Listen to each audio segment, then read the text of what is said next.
இயேசு கிறிஸ்துவின் ரத்தத்தினாலே மீட்கப்பட்ட தேவச்சனமே, இன்றைய நாளிலும் கூட கர்த்தர் நம்மோடு கூட இடைப்படுவாராக.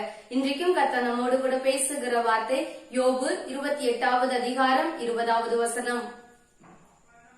இப்படி இருக்க ஞானம் எங்கே இருந்து வரும்? புத்தி தங்கும் இடம் எங்கே? ஆமாங்க, ஞானம் எங்கிருந்து வரும்? ஆண்டவராக இயேசு கிறிஸ்து கிட்ட ஞானங்கிற ஒண்ணு நமக்கு கிடைக்குங்க.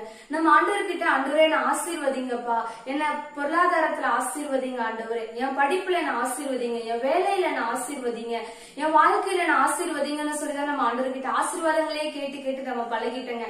ஆனா அந்த ஆசீர்வாதத்தை எப்படி பயன்படுத்தணுங்கிற ஞானம் நம்ம இடத்துல இல்லாத போயிடுச்சுங்க. இன்றைக்கு நம்ம ஆண்டவரை பார்த்து நம்ம கேட்க போறோம், ஆண்டவரே ஞானங்கிற ஒண்ணு எங்களுக்கு தாங்க ஆண்டவரே, நீங்க கொடுத்த ஆசீர்வாதங்களை எப்படி பயன்படுத்தணுங்கிற ஒரு ஞானத்தை கத்தனிரங்களுக்கு தாங்க இசப்பான்னு சொல்லி இன்றைக்கு நம்ம கேட்க போறோம். கேட்கலாமா?